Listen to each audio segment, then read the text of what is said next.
satisfaction. It's done! So this is what the dish from the recipe looks like. Let's go give it to Kuching. Mine's ready too. Let's go together.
We're back! The Traveler and I made one each. Here, have a taste while it's still warm. Thank you. Don't mind if I do.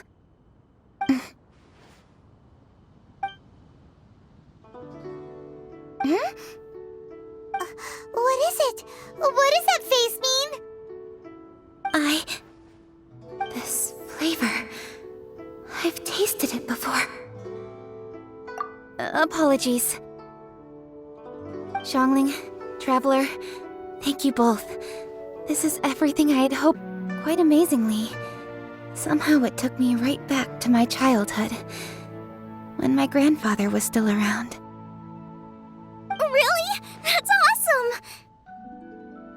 I didn't have a chance to fully explain before.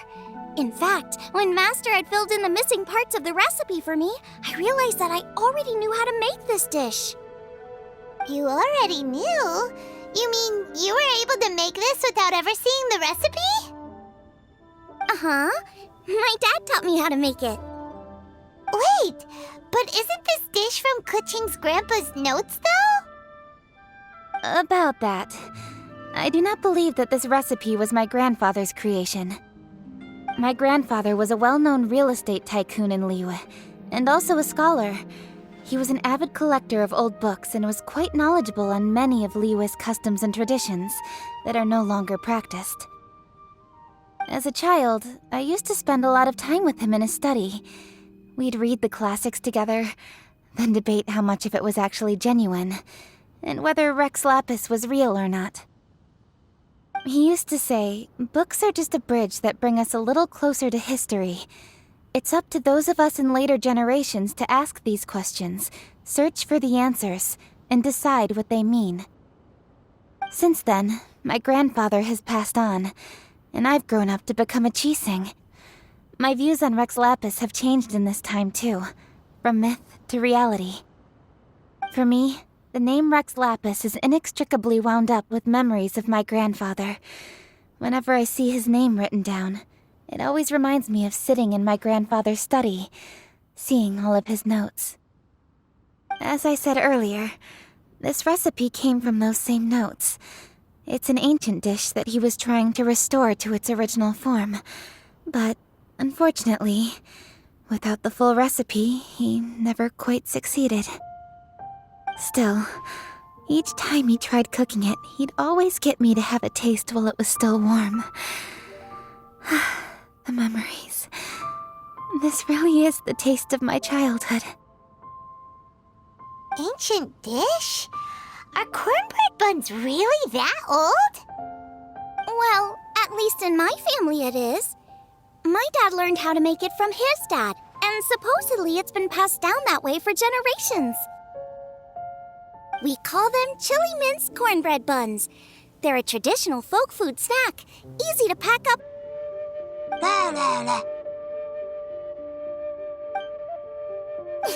Seeing guava just reminded me of something.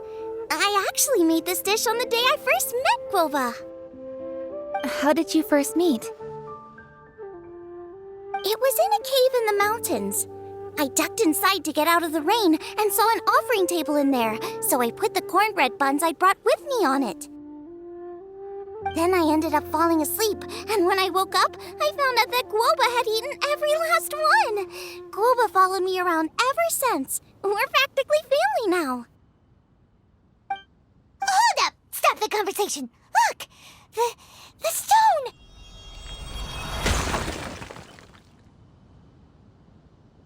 It burst open! It's... Guoba? What are you...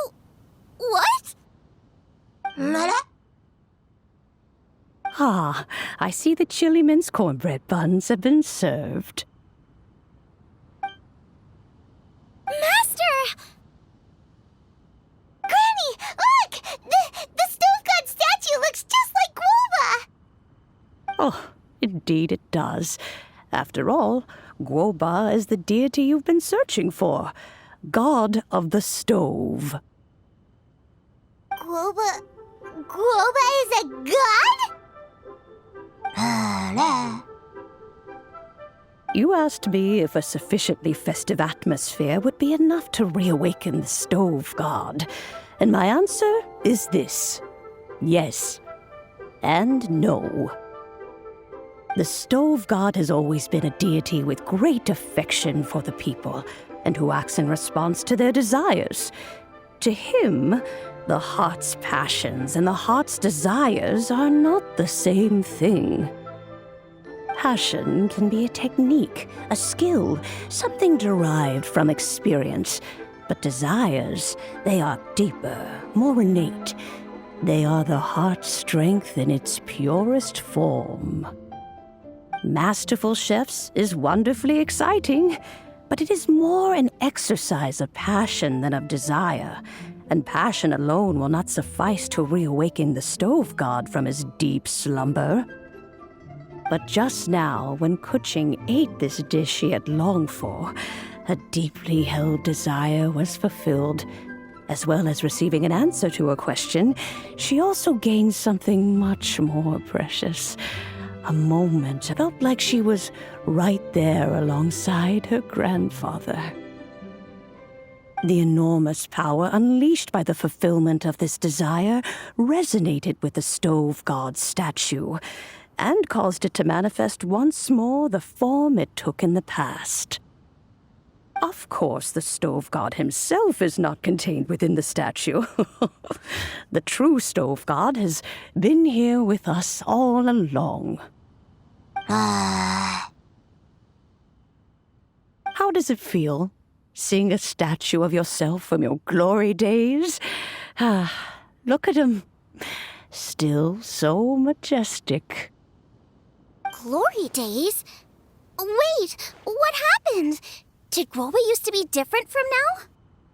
Oh, yes.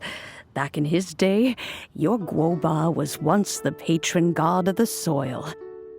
But all the wisdom and power he had then, he has since surrendered to the soil itself. A god surrendering their power to the soil. I have heard this turn of phrase before, but what does it mean? The kinds of trials and tribulations that a land can face are far more than you could imagine. Droughts, floods, torrential rain, hurricanes, earthquakes, tsunamis, fires, and plagues. The threat of disaster will never fully disappear from Liyue, Even woes that have never been faced before in history will come to pass in the future. Such things affect you mortals far more than we Adepti, with our immortal forms. He once walked with you over the barren plains until you arrived at last at the harbor. He joined you in building your dwellings and lighting the stoves. It was his hand that lit the very first street lamp of Liyue and brought the aroma of cooked food into every household in the land. You mortals no longer remember him, but back in the age when you did, he was the closest of all the Adepti to the common folk.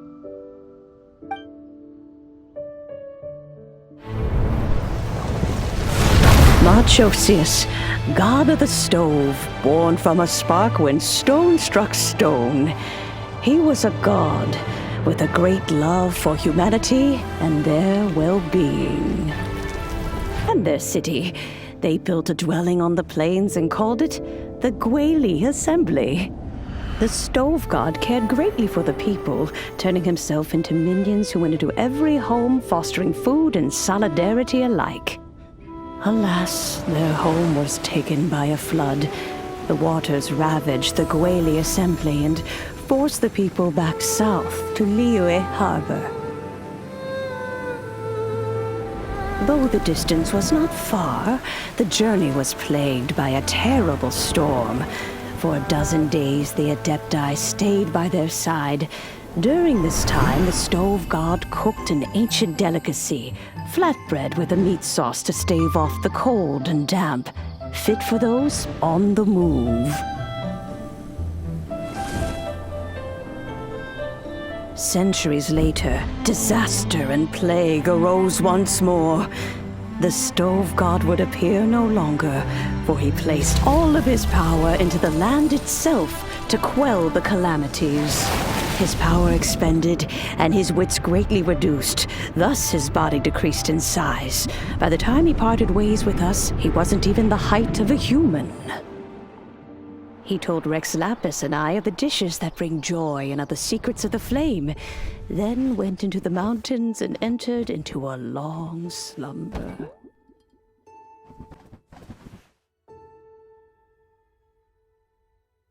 The stove god departed, and Guoba was born. When he awoke, he ate the chilimen's cornbread buns placed on the offering table by a young lady in yellow. Though he did not remember the past, he was profoundly moved and decided to follow this young lady thereafter. The stove god had quietly disappeared, but the vendors rose early to hawk their wares. People went out to buy goods, lit their stoves, and cooked food, just as they had done every day for as long as they could remember. In Liyue, things have always been this way.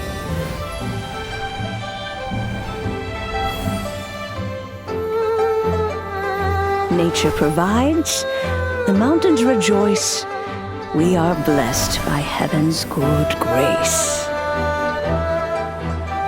Years have gone by. The world has transformed, but our way of life survives.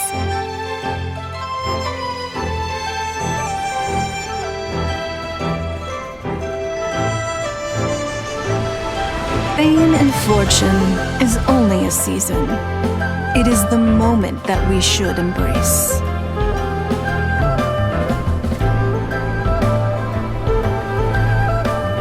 Past meets present. Heritage becomes legacy. Long into the future may we thrive. You once told me that dining is the profoundest of customs in the human world. To eat well is to consume vitality itself, and to drink well is to partake of the very essence of the world. It is a matter of paramount importance, you said, for people cannot face the arduous journey ahead on an empty stomach. At once a humble affair and a profound one. A humble meal of maize and spring water is also profound in that. By ensuring one's survival, it paves the way for millennia of human history and culture to come. My dear friend, Liyue has changed so much while you have slept. Looking at the prosperity and beauty around us today, does it make you happy? Guoba, this is kind of a huge deal. Why didn't you say anything? He is not who he once was. Even the power of speech evades him now. There is no way he could have told you. Oh. Guoba, but... Xiangling. Do not be saddened, Xiangling. There are two sides to everything. Guoba may have lost many of his formal faculties, but he is now as carefree as can be, without a single worry in the whole world. In this world we inhabit, who can truly be said to live a life free of all woes? Those with a mind and with the knowledge will certainly be troubled by all manner of things. But he has gone further than us in his journey. He had both wisdom and courage. Everything he took upon himself, he was also ready to part with. His carefree demeanor today is a testament to the fact that he is at rest. So since you are, go out to walk and play, allow him to eat, drink, and be merry. I will! You can count on me! Xiangling, you have an adeptal affinity. Guoba follows you around because he has respect for you. The moment he awoke, he was met with the familiar flavor in the chili mince cornbread buns he ate. After all that time, he still recognized the dish he had invented, and he approved of you as the one who had cooked it. That's right. The taste of one's home cuisine always brings back memories of home. Though he remembered nothing, eating the food you had cooked gave him a feeling of familiarity. That is why he stuck by you. You may be the first person in history to give the stove god the experience of being a satisfied customer. That makes you quite a remarkable chef. If that's true, I couldn't be happier. Because putting a smile on customers' faces is what we chefs are called to do. Well then, it's getting late and I still have things to do. Time for me to say goodbye. Traveler, Paimon, Xiangling, thank you all very much. I look forward to spending more time together in the future. I guess my dad's probably heard the good news already, but I should still go catch up with him. Master, it's been a while since you came by. Why don't you join me? He thinks about you all the time, you know. He's always telling me to invite you over. Oh, goodness me. Then, far be it from me to refuse. Off we go, then. Let's saunter over gently and see how all the city folk are getting along.